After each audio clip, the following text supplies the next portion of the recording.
के विधायक और लखनऊ लोकसभा प्रभारी रविदास मल्होत्रा जी। सर, आज जो है प्रधानमंत्री मोदी लखनऊ में आए हुए हैं और 10 लाख करोड़ का ये टारगेट रखा गया है। 14,000 से ज्यादा परियोजनाओं का शिलान्यास होगा, क्या कहेंगे आप? आज जो ग्राउंड ब्रेकिंग सेरेमनी हो रही है, धरातल पर ये कुछ भी दिखाई नहीं पड़ेगा। अगर ये ग्राउंड ब्रेकिंग सेरेमनी 6 महीने पहले हुई होती तब संभावना थी कि शायद कुछ काम शुरू हो जाता, लेकिन अब जब लोकसभा के चुनाव नजदीक हैं, बहुत जल्दी ही संभावना है जाएगी आचार संहिता, ऐसे में आज जो इतना बड़ा प्रस्तावना लेकर के आए हैं, ये कहीं पर भी कोई धरातल पर काम नहीं होगा। 2024 में केंद्र में सत्ता परिवर्तन होने जा रहा है। भारतीय जनता पार्टी की सरकार को जनता सत्ता से बाहर करने वाली है।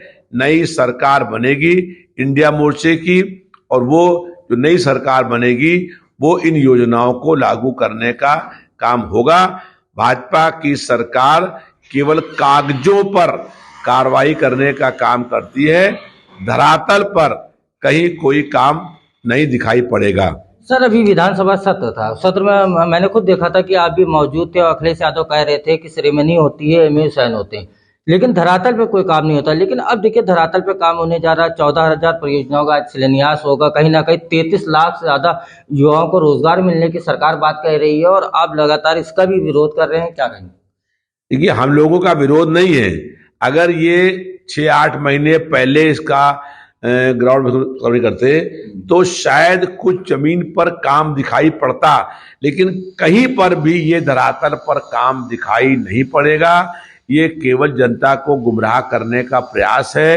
ये केवल फर्जी घोषणा है जो कागजों पर रहेगी, धरातल पर नहीं आएगी। और जब अब सत्ता परिवर्तन का जनता का मन बन गया है, तो ऐसे में जो ये कार्य बताया जा रहा है कि हम करेंगे, वो भाजपा नहीं करेगी, इंडिया मोर्चे की सरकार बनेगी।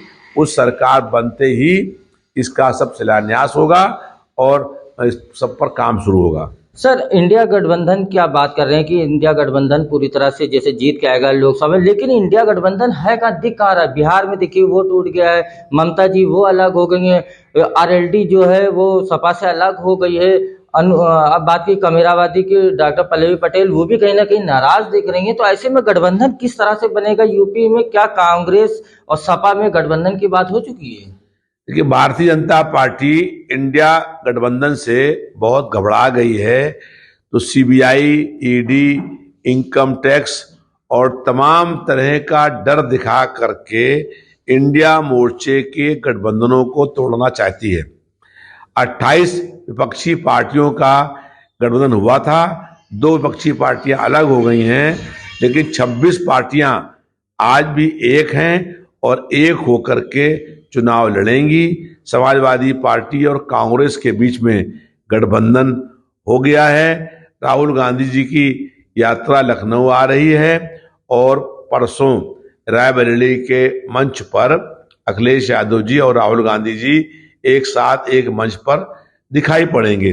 सर, राहुल गांधी की भारत जोड़ो यात्रा जो है कल लखनऊ से गुजरेगी और आपके क्षेत्र से गुजरेगी, क्या आप उसमें सम्मिलित होंगे?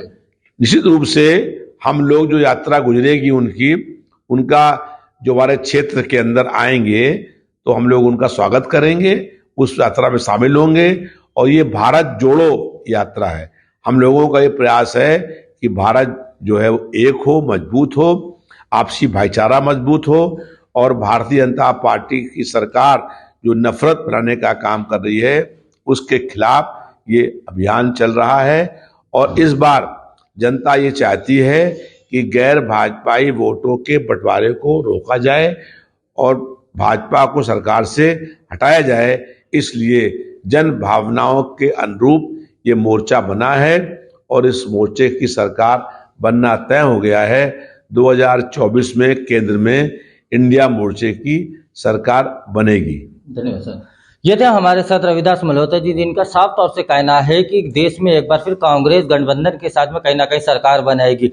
कहीं ना कहीं उत्तर प्रदेश में जो ब्रेकिंग सेरेमनी हो रही है उसको लेके भी रविदास मल्होत्रा जी ने कई सवाल उठाए कि धरातल पे काम नहीं होंगे, ये सिर्फ चुनावी जुमले हैं और कहीं ना कहीं ये जुमले पहले भी इस तरह से दिए जा चुके हैं। अब देखने वाली बात ये होगी कि जो परियोजनाओं का जो है आज शिलान्यास होगा उसको कितनी जल्दी धरातल पर सरकार उतार पाती है या नहीं, या रविदास मल्होत्रा ने जो बात कही है वो बात सही साबित होती है। लखनऊ से एशियन न्यूज के लिए राशिद आरिफ।